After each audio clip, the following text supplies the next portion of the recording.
Jewish Channel's Weekly Review.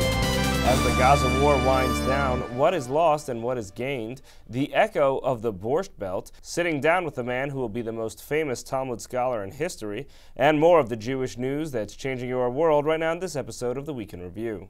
Hello and welcome to the Jewish Channel's Week in Review. I'm Stephen I. Weiss. As we go to air this week, the Gaza War of 2014 may well be at an end. As the fog of war settles, it's possible to look back at some of the most common claims bandied about while a ground invasion was still underway and review what is likely to have actually happened.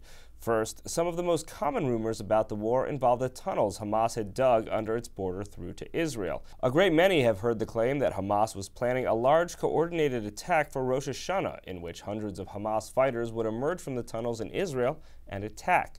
This story had huge reach. It was reported by the website NRG using anonymous sources and picked up by the Israeli Hebrew language daily newspaper Ma'ariv, and then briefed in English in JTA, then spread far and wide in conservative news sites like The Blaze, Breitbart, The Jewish Press, and the Allgemeiner Journal. One Facebook post by Israeli author Naomi Reagan making this claim was shared 767 times. But this claim, which would have been a massive PR coup for Israel's leadership in overseeing this war, was never reported on further by any credible outlet, and a great many reporters were asking intelligence and military sources about precisely that. No one in Israeli government, military, or intelligence leadership has claimed this story is true, and no other news outlet has been able to replicate the original reporting that brought this story to the public's attention. Another popular claim about Hamas's tunnels is that they were already dug under kindergartens and dining halls in communities just a few kilometers from the border.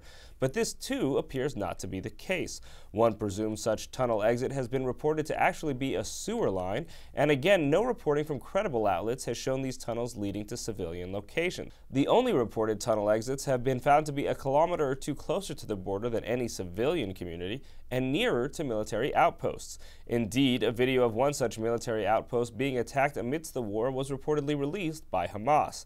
As far as Hamas goes, the more distorted story on the Gaza side of the border is simply the lack of reporting on Hamas tactics. Other than a pair of videos from Indian and French television, there's almost no photo or video documentation from this war of Gaza rocket launches, and specifically of the sites chosen for launches, which in these cases were located in residential areas and quite near hotels and United Nations facilities. For the most part in media coverage, the only people shown with guns and the only people shown launching rockets and missiles are Israelis. With these videos, we gain some perspective on 2 rocket launches from within Gaza, but that's a mere fraction of 1% of the total of several thousand rockets launched. And now, much commentary will turn to the cost of this war and what benefits are to be had from it. In human terms, nearly 2,000 Palestinians and 68 Israelis have died, including many hundreds of Palestinian civilians and 3 Israeli civilians. There are untold thousands of wounded among Palestinians and what is estimated at more than 250,000 Palestinians displaced. 674 Israelis have been wounded and 23 of those are civilians. The JTA's Ben Sales looked at the economic costs to Israel, estimating them at between $2.5 billion and $3.6 billion. The damage in Gaza has been estimated by Oxfam at $5 billion. It is in this matrix that the idea of proportionality will be discussed.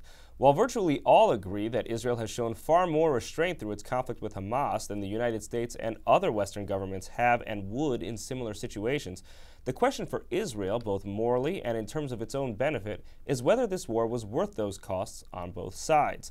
With the development of sophisticated early warning technology, bomb shelters, and the Iron Dome system, Israel has somewhat suddenly found itself in a situation where most of the risk from Hamas rocket attacks is economic, not human. Israel can't be the Silicon Valley of the Middle East if its tech executives in Tel Aviv have to consistently interrupt their work to head to bomb shelters. The valuable talent, the best companies, and the investment money would all head to a safer harbor. At the same time, those who would choose to stay and work in Israel would know that Israel can keep them physically safe from Hamas, if not economically stalwart, while rockets continue to fly. So long as the costs Israel faces are economic, not human, the criticism of its military campaigns in Gaza by international leaders, including the White House, will continue if they lead to significant deaths and destruction for Palestinian civilians. At the same time, probably all of those Western leaders will be willing to ignore the civilian deaths resulting from war with Hamas if Israel turns to empower the Palestinian Authority's Mahmoud Abbas and his Fatah faction to peacefully lead an independent Palestinian state. Of course, those pushing for peace have all kinds of ideas of how they'll do so, Pope Francis has stepped in with the idea of an all-star soccer game to promote Israeli-Palestinian peace and to take place September 1st. It's certainly a novel idea because soccer matches as something that can end violence has yet to be tried. But when it comes to creating unity in Israel, the unity of matrimony is of course important as well. And on that front, Israel this week extended the law of return to allow the non-Jewish same-sex partners of Jews to become citizens when those Jewish partners choose to make aliyah to Israel. And while Israel continues to be transformed as a rare haven in the Mideast for the LGBT community facing discrimination elsewhere, a longtime summer haven for Jews seeking a respite from city life here in the States is being recognized. A new photography exhibit examines the, quote, echoes of the Borscht Belt, and Christian Niedan has that story. On a hitchhike up to the Catskills, we know the highway, Route 17. The sounds of big crowds enjoying lively music and stand-up comedy, which once defined the Borscht Belt experience for visitors to upstate New York's legendary vacation hotel region, have faded. Today, many of those hotels have been closed and are little more than empty shells turned over to the elements. Yet there is beauty in this decay, and photographer Marissa Scheinfeld has captured it on film for a new exhibition at Yeshiva University Museum titled Echoes of the Borscht Belt, opening September 10th. Scheinfeld gave the Jewish Channel a tour of her work, which explores what were once the finest hotels in the region and what the passage of time has wrought. I think this image behind me of the coffee shop at Grossinger's really hits the nail on the head, if you will, of this empire known as the Borscht Belt that had declined. So you have these beautiful green stools that have withstood time and seasons and change and destruction behind it, and the absence of the counter really depicts this era having collapsed. At its height, the region had the numbers to back up its reputation as one of the country's premier vacation destinations. I believe it's the New York Times that said in 1953 there were 538 hotels in the Borscht Belt of various sizes, ranging from small hotels to resorts, and that doesn't exclude the thousands of bungalow colonies that existed. And the area was year-round known for leisure, entertainment, and also was coined as the birthplace of stand-up comedy. Scheinfeld has personal insight into the last years of the Borscht Belt as it was, because she spent her youth in the Sullivan County area. When I moved up to the area with my family in 1986, we lived sandwiched in between the Concord and Kutcher's. Those hotels primarily were the ones I went to as a kid, and I worked at the Concord as a lifeguard when I was 16. Scheinfeld only visited Grossinger's when she began this project, but it produced some of her favorite photos in the collection, like this one of the hotel's overgrown indoor pool. Which was a magnificent room and still is architecturally unbelievable. And here you have this lone chair that's sitting in this pool that has been abandoned, where you see on the floor a carpet that is turned to moss. So this is a very powerful picture where you see nature has reclaimed, and the chair almost acts like the human body. Even though the sites are absent of people, they're very much alive in a different way. Evidence of those people can be found in the collection of ephemera in front of the main gallery. To see more from photographer Marissa Scheinfeld's new exhibition, Echoes of the Borscht Belt, opening at Yeshiva University Museum on September 10th, please tune into the full broadcast edition of the Week in Review. Thank you, Christian. Finally, this week on Up Close, we'll look at major Jewish sages, past and present. He's the author of what may well become the most read commentary on the Talmud in its history, a popularizer of the text known for his erudition. Rabbi Adin Steinsaltz stopped by to speak about both his work on the Talmud and a book about a man who inspired him to much of that, the late Lubavitcher Rebbe, Rabbi Menachem Mendel Schneerson. And for Dr. Ron Eisenberg, a side gig of sorts in digging deep into Jewish studies has yielded an encyclopedic work on essential figures in Jewish scholarship. Here's some of the highlights of my interview with Rabbi Adin Steinsaltz. Your commentary on the Talmud, which has recently been translated almost entirely into English by the Koren company, it's the Koren Talmud. One could estimate that within 50, 100 years, it will become the most read commentary in the history of Talmudic commentaries. I hope so. There's obviously something that you're trying to provide that's new. What is it that you're trying to provide what's new with this lifelong project? I'm not trying to show off learning.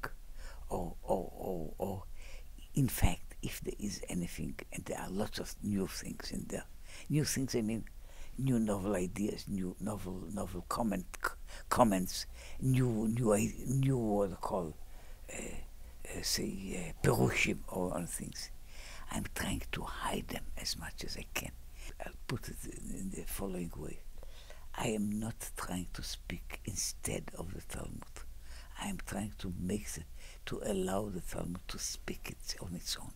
That is my aim. And that idea of speaking truths that people don't like, I think there are 3 specific ways in which your commentaries on the Talmud have done that.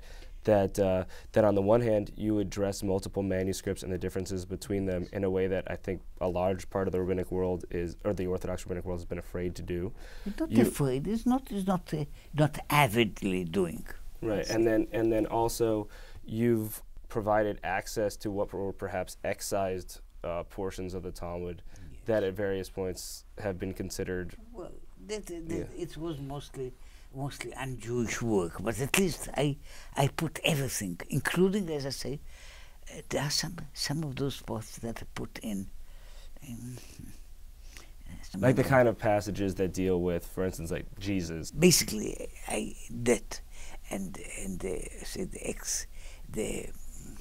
the use of all kinds of outside sources. I mean, scientific, linguistic, botanical, zoological, and archaeological. That is one part of it, but that's my main part is how do I write? How do I put a sentence of the Talmud?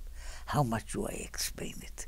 How much do I allow it to speak its own voice? Again, with your commentary perhaps going to become the most read commentary in the coming 50, 100 years, that's because a lot of the people who will be reading it aren't yeshiva students, are members of other Jewish denominations and non-Jews, and this is a fascinating development that you could. When I read the English version of the first volume of this new translation of your commentary, I said, you could now have a position. You could have anyone could read this.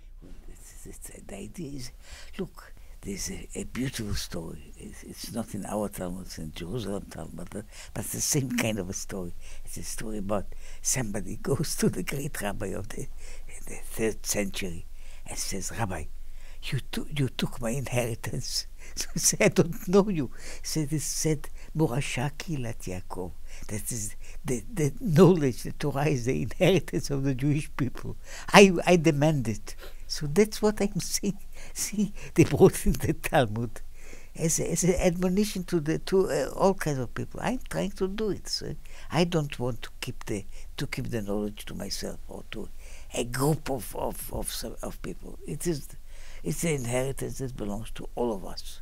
So let them be able to read it. You can see the full episode of Up Close on the Jewish channel on cable. You can also listen to the full audio of Up Close as a podcast available on iTunes or in your favorite podcast player. That's all for this week. From all of us here at the Jewish channel, be well. The Jewish channel is available on cable. Time Warner Cable Channel 1640, IOPLING Channel 505, RCN Channel 268, Cox Cable Channel 1, Bright House Channel 330, Verizon Fios Channel 900, and on Comcast and the on-demand menu on premium channels. For more information, visit tjctv.com.